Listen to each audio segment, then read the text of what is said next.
The following program is an in-depth analytical documentary intended for a mature audience and aims to be educational. The subject matter may be disturbing or triggering for some viewers. Viewer discretion is strongly advised. Welcome to Controversial Crimes. Before we dive into today's case, just a quick reminder, if you're passionate about in-depth crime analysis and thought-provoking discussions, be sure to subscribe and hit the notification bell so you don't miss out on any future videos. If you enjoy the content, a like and share would really help support the channel. Now let's jump right in. For a decade, Ruby Franke was the gold standard of parenting on YouTube. She had 6 children, millions of followers, and a brand built on a very specific version of the truth. This is a witch hunt. The devil's been after me for years. Have you ever wondered what Ruby Franke actually had to say after the handcuffs clicked shut? When the camera stopped rolling and the prison doors locked, that truth looked a lot more like a nightmare. Today we are playing 4 of Ruby's most revealing jailhouse calls in full. As these calls play, keep your eyes on the screen. I have synchronized the audio with Ruby's own private journals, handwritten confessions of what actually was happening behind closed doors while the world was watching her connections videos. On the phone, she is a good girl and a devout mother. But in her journals, she is documenting a reality of duct tape, blistering sun, and starvation. Stay with me for call 4. It's the longest recording in this series, and it's the first time we hear Ruby Franke finally break. In a desperate pivot, she turns on the woman she once called her mentor, Jodi Hildebrandt, and the mask of the perfect mother finally shatters beyond repair. This call took place just 1 day after her arrest. Ruby is speaking with Kevin. At this point, Kevin hasn't seen the medical evidence. Listen to how Ruby frames herself as a holy martyr.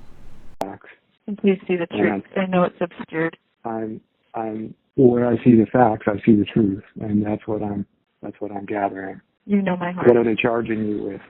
2 degrees of two charges of second-degree felony for child abuse. 2 charges of second-degree felony child abuse. Yes. Okay. Wow, that's very serious. It's interesting, I had the prompting over the last month to read Viktor Frankl. I was reading him, and it was like, the worst part was not knowing the end. He said he said he had an inmate that's man-searched for meaning, and he was a prisoner in World War II, and he said the worst part and the greatest bringing of depression was not the lack of food, and it wasn't the weather conditions, it was not knowing how long it would last. So I think I was prepared for this. I do feel strong, I feel calm. And you know what, adults have a really hard time understanding that children can be full of evil and what that takes to fight it. You've seen what it takes to fight evil.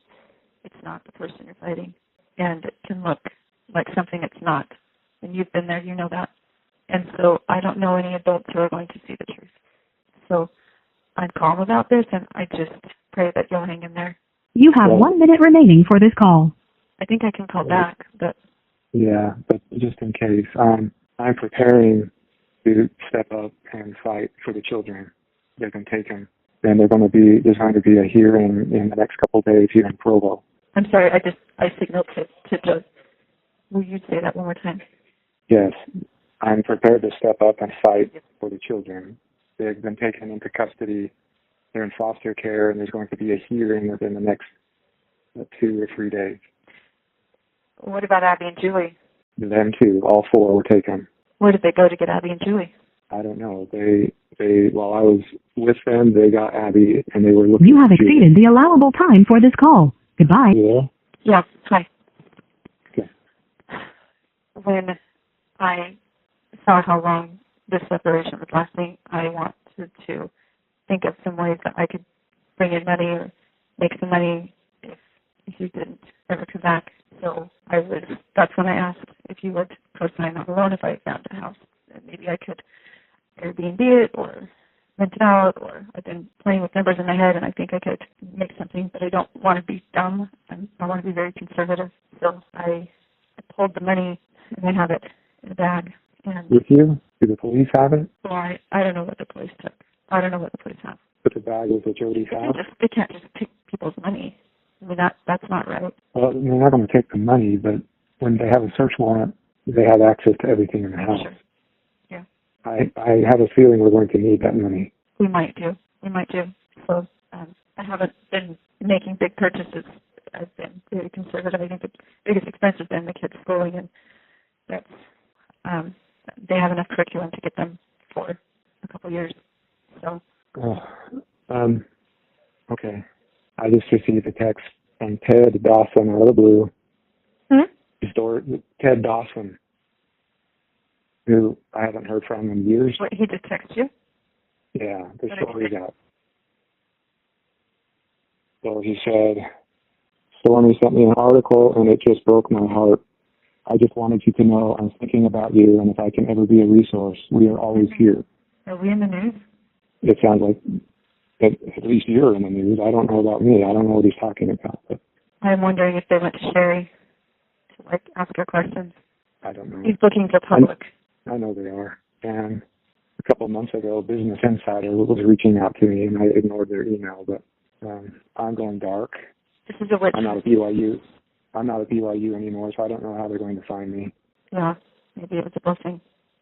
This is a witch hunt. The devil's been after me for years, and he's mad at her. Have you shared that with the detectives? I have not said a word until I have an attorney. Okay, well, you know that this phone call is being recorded. You have 1 minute remaining for this call. Yes, that will come out. Okay. When we were driven to the jail, the detective was putting us in the car, and Jodi said, "I trust you." So they're going to be in the hospital for 3 days. So weird. It's just not necessary. They're trying to exaggerate this. Oh. They didn't show me. Like the hero. They didn't show me any pictures or anything, but the way they described it, it was very serious. Listening to that, the lack of accountability is jarring. Ruby isn't just offensive. She's rewriting reality. While doctors were working around the clock to treat her children for severe malnutrition and open wounds, Ruby was telling Kevin that a 3-day hospital stay was totally unnecessary. In her mind, the emergency medical intervention wasn't a rescue, it was an inconvenience. She's already downplaying the torture documented in her own journals, attempting to pull Kevin back into her web of denial. But the manipulation only intensifies. This next call took place just 24 hours later. Ruby picks up the phone again, determined to ensure Kevin is still standing in her truth. You know what you had to put her in a chair, and it was horrible. It was torturous last night, hearing the screaming and the banging and people. It's like, okay, that's upsetting. But the most upsetting thing is that I am completely misunderstood. That is the most horrible feeling. Like my own family misunderstands me. They misinterpret me. And poor Jodi, they misinterpret her. They misunderstand her. She puts her neck out on the line for people, and then they get mad at her. I mean, it is just horrendous. It's horrendous. And you know what? Every Joseph Smith, every wonderful man of God has had to be misunderstood. That's right. And so I'm going to get out of this. Who knows? Maybe in 10 days I'll get out of this if I'm, if truth prevails right now, or, who knows, like 20 years? I don't know. I don't know how long. But I'm going to step out. I'm going to say I went through everything. I have seen God's children suffer. All the people here, my jail cellmates, have been beautiful women, but they've been hurt. They've been deceived into drugs, and my heart just has so much compassion for them. And I have compassion for the cops, and I have compassion for myself, and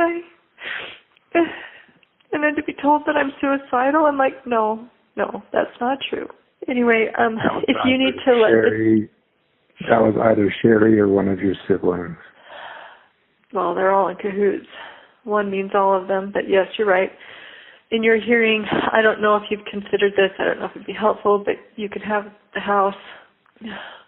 and if all the kids go to the house, you've got room there, and I will gladly stay away and let you guys be. So I don't know if that's helpful. I'm just giving it to you if it is. Thank you. And in the discussions with my attorney, that's the only way that we're going to retain custody of the children. That's fine. He is 35 years in this, and he said even if you are acquitted and are released, they will place legal restrictions on your access to the under 18 children. I figured such. God told me when I was driving before I called you.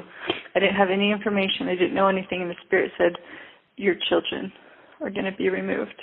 And I cried out loud. I'm like, no, I'm not done. I'm not ready. And God told me I'm done. And so Satan has taken everything away from me that I love. And I'm a good woman. I don't do naughty things. I'm a really good girl. Ruby, I'm going to do everything that I can to keep truth in our family. And thank you.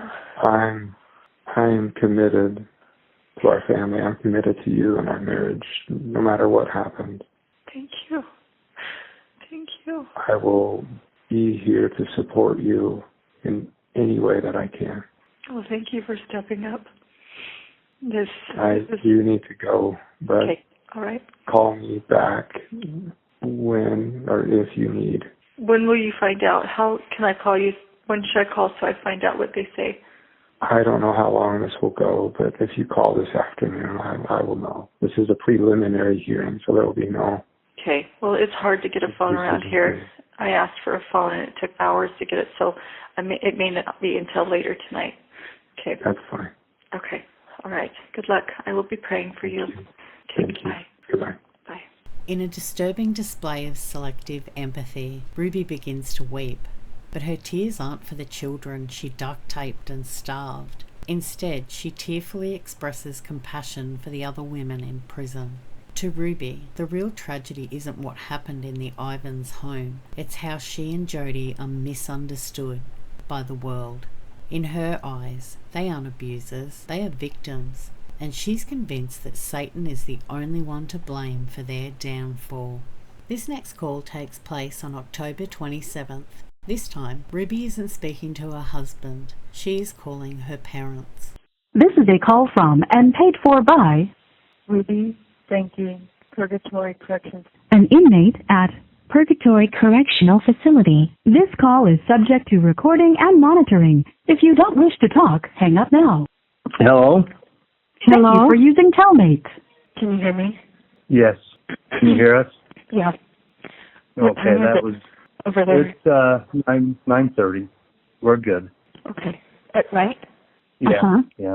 We're 8 hours ahead. Okay. I'm glad you could call us back. Yeah. I haven't used the phones very much. They're kind of hard to figure out, but yeah, I think I figured out how to use. I don't think this one will shut me off. I think the one I called you was a free call, and this one will be paid for by my account. Kevin, Bo put some money in it. But I was saying I can't say everything that I want to say, but I really did feel like the arrest was like a rescue. Like I just felt so many angels around, and it was like a relief. It was just really kind of surreal, kind of strange. But I just keep thinking about, President Nelson's talk, think celestial, and I know he said in the past about myopic thinking, and he's given a lot of context to, how small this life really is, and I'm just so grateful. How many people, will go to the grave not having woken up, and I want to use this time And I am using this time to change, to repent, and to do what I can to let the Lord know I love him and my family. And I've had many experiences here to kind of guide my thinking. It's like, I don't know, my attorney's been really good. Did you know my attorney is... I believe that God has a hand in the old Ruby, being kind of set free or whatever you want to call it, that, thing being gone.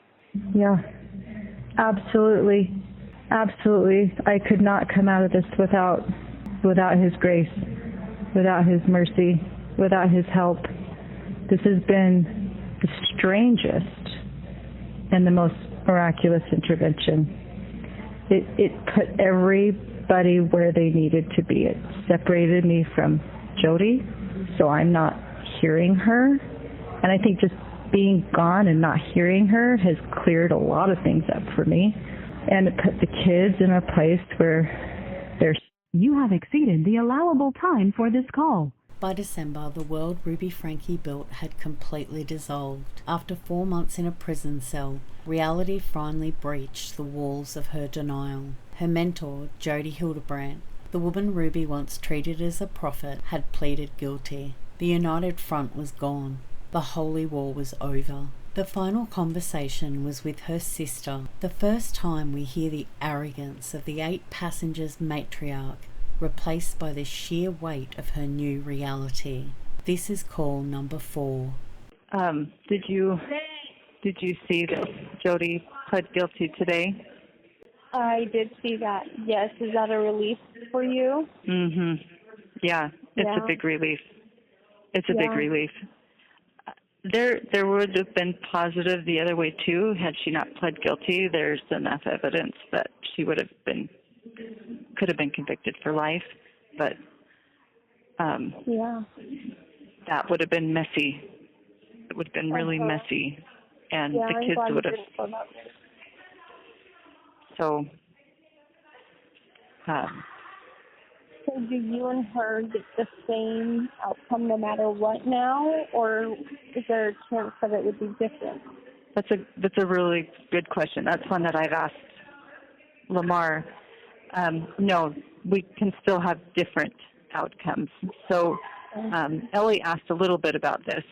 I wrote it out in a text to her. But so the next thing that will happen is I will fill out, and she will fill out probation and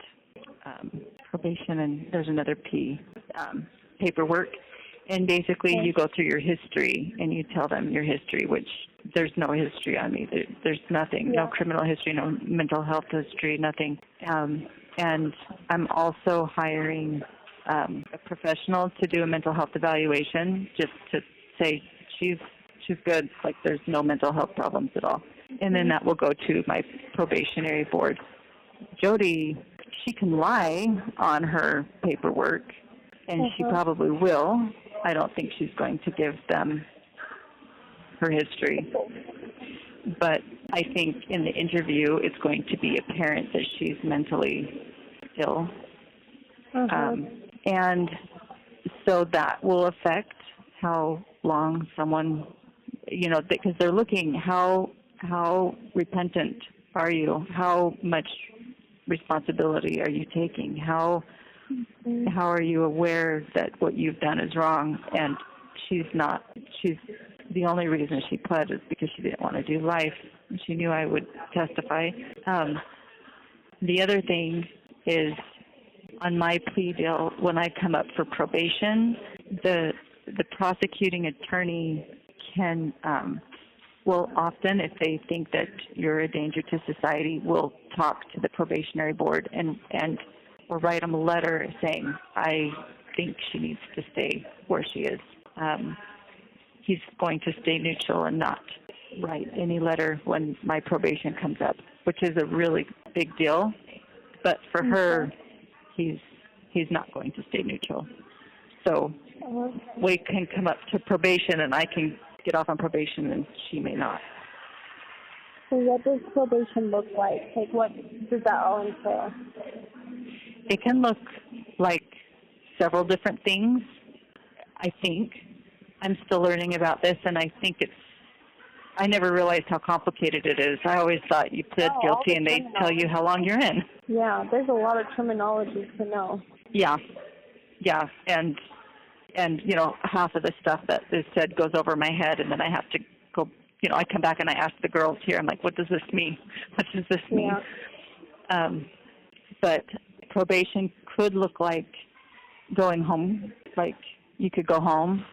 Sometimes, you know, it might look like going home with restrictions, like you can go home, but you need to live with somebody who's responsible and you can't be around certain people. Like they may say you could go home if your parents agree to house you, but you can't go home to where your kids are living. It could look like something like that. Okay. Or it could look like something where I have an ankle monitor. Or it could look like you can go home if you pay a $10,000 fine. Or maybe it could look like instead of serving the rest of your time, we'll give you some good time and you can go home in half the time. Or so I think that getting off on probation, I think looks like there's several different ways that could happen. Oh, I see. That's good to know. Yeah. And is that usually after you've already served some time then? Say that one more time. That's after you have served some time? Yeah. Yeah. And I don't know what that is going to be. I don't know if it's, one of the girls said that it would be for me 6 months, but I've also heard it could be 4 years, and some people serve several years before they ever see their probation board. So I'm really still, I mean, I could be in there 4 years, I could be in there 30. Like, I really don't know. Yeah. And that will come in February? On February 20th. Okay. Yeah. And the news that I saw today, Jodi's sentence hearing is also February 20th. So I'm going to make a request that we be transferred in 2 different vans. I don't think they're going to accommodate that. Oh, do they? Okay, I see. Yeah, when I went to the courthouse last week, what they do, they did this when they transported me to Utah County as well. They pull all the girls. There's only 2 housing here for girls. There's not very many girls here. There's many for the men. And so they take the girls and they put them in a cell together, in a holding cell to wait, and then they get all the men together and they put all the men in the cells. And then they start putting on the ankle bracelets and the chains and the everything on the men while you're sitting in a cell with these women you're going to the court with for an hour, and you're sitting with them. And then they pull the girls out and they line you up, and then they put the shackles on you, and then they take the men out to the men's van, and then they take the women out to the women's van. And then you drive to the courthouse together. And then they take you out. How far away is your place from the courthouse there in St. George? 30 minutes, 40 minutes. Okay. And then you sit in a cell at the court. So if someone's hearing's at 9, this is what happened to me. There was a girl that went with me, and her hearing was at 9, but mine wasn't until 11. So she went in, and she had like a 5-minute hearing. And then we sat in the cell and talked for 2 hours until it was my turn. And then we rode back together. So you pretty much spend several hours together, whoever is going to the court that day with you. Interesting. So that means on February 20th, it would be you and her going together. Yeah. Okay. Yeah. When was the last time you talked to her? Was it that day? It was when we were arrested. Okay. Yeah. I left early in the morning to go to a dentist appointment with Julie. We left at like 3 in the morning, and she called me sometime in the morning, and so I went back down. But when I got to the house, I mean, it looked like the movies. There was a red fire truck. There was a black van with tinted windows. There were 2 ambulances. There were 20 cop cars. I mean, it was. Did you just sit in your car? No, I pulled up and found a spot to park. She lives on a cul-de-sac. I parked in the cul-de-sac, and I walked up, and the driveway was just full of cops, and I just walked up to the cops, and they said, "Are you the mother?" And I nodded my head, and so they took me and put me in the casita, and I sat there for a couple hours. I just sat there, and then they were finishing looking through the house and stuff, I think, and some of the guys were coming in and out with pizza, and so I think Eve was still there because the ambulance car was there, eating pizza with the police, and then once the kids were taken in the ambulance cars, then the detective came and patted me down and arrested me, and then took me to the courthouse for questioning, which I didn't. And I'm glad I didn't say anything because Lamar was really helpful. Like, if you ever get arrested, don't say anything. I just didn't say anything. And she How was like, did you find Lamar? Was he just assigned to you coincidentally, or did you? So she has an attorney that she's used for connections, and I called him and no one answered, but then she called him and he said, "I only do like business law, I don't do criminal law, but here's a number of 2 people who do that I would highly recommend." And so she gave the 2 numbers, and I got the number from Kevin. I don't know how the numbers got from. I don't know how, but Kevin said, "Here's your attorney, and this is her attorney," and that was the last time I talked to Kevin. It was a couple of days after my arrest, but. So I didn't see Jodi at all when I went to the house to turn myself in. I didn't see her. Okay. And I went, and they took me to the courthouse, and the detective was like, "I've got all night. We can talk all night." And I didn't say anything. I just said I want an attorney. So I could hear Kevin in the hallway talking, and then he left. And when they took me out of the room, they took me outside and cuffed me and said, again, they cuffed me again, and then they told me, "You're under arrest and then they told me two of the charges, and then they had me get in the patrol car, and that's when I saw Jodi. I saw Jodi was also in the patrol car, and she had surgery on her shoulder. She couldn't put her hands behind her back, so then they pulled her out and changed up the way they arrested her so she could drive with her hands in front of her. And then we had about a 45-minute drive to the jail. And that was the last time I spoke to her. We were in the back, and we didn't say a whole lot. I mean, we talked the whole time, but I don't remember really saying a whole lot. We sang hummed a couple of hymns, and she was still justifying the whole time. She was like, don't worry, we'll have our day in court." And then when we were booked in, they put us in separate cells, and we've been in separate cells ever since. So. Okay. Do you hate talking about that kind of stuff? Does it trigger anything, or is it just? No, I don't. I think it's fun. No, I don't mind talking about it. It's maybe good for me to talk about it. I don't know if you like talking about it. I was just wondering if it triggered anything. But if you're doing okay mentally, then that's okay. Yeah. Okay. Yeah, it's. I think putting the pieces together and just seeing, like, she knew she was lying the whole time. Like, and it's embarrassing too to like repeat it. It's like, oh my gosh, how gullible was I? Oh my gosh, how much power I gave this person, and I didn't see it. But when I realized, so she had, her attorney's name is Doug Terry and mine's Lamar.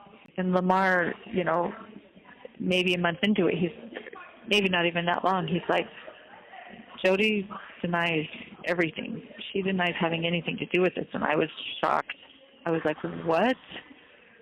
And I'm still telling Lamar, like, you know, all of the justifications and all of the, you know, I'm talking like a criminal. I sound like a mad person. He was so patient with me. He was so patient with me. He would just look at me and, like, kind of dumbfounded, like I'd said 2 + 2 is 7, and I really believed it, and he would just stare at me. I'm like, what am I saying that's so off? And, but that's because I really believed it. But then when I heard that Jodi was not talking like that, she was denying the whole thing, it told me she knew all along. It's like a little kid who doesn't know it's wrong to pee in their underwear. Like, they don't know. They're not embarrassed by it. It's like, oh, I was supposed to pee in the toilet? Oh, oops. But you get a 6-year-old. You know, you get a 6-year-old who knows they're supposed to pee in the toilet and they're peeing down the heater vent. They're going to try to hide it. Mm-hmm. And that's when I realized she knew all along, and she's hiding it. And then I was like, crap, what am I done? And that's when things kind of started turning. I was like, she's not been honest. I didn't know she wasn't honest. I didn't know she would lie. And then it's like, what else has she been lying about? Where else have I been deceived? Yeah. Mm-hmm. What was that? Oh, no, I was just, agreeing. Yeah. You did see it. Yeah. Yeah, and it was just like the little string that started pulling apart the fabric. I'm like, oh my gosh, what have I done? Like, what? So I can talk about Lamar, it now. Yeah, go ahead. Lamar was just very, very kind that day that we met with him. It was very nice time and just visit with us. Oh, like miraculous. Yeah. He and his wife. Mhm. Yeah, he had a way of, like, he didn't beat around the bush. Like, there were sometimes he would say things that were shocking to me. Like, he would, like, repeat what I said, but he would say it in a different tone so I could hear myself. And he's like, is that really what you think? And I'm like, oh. And he would, but then there were other times that...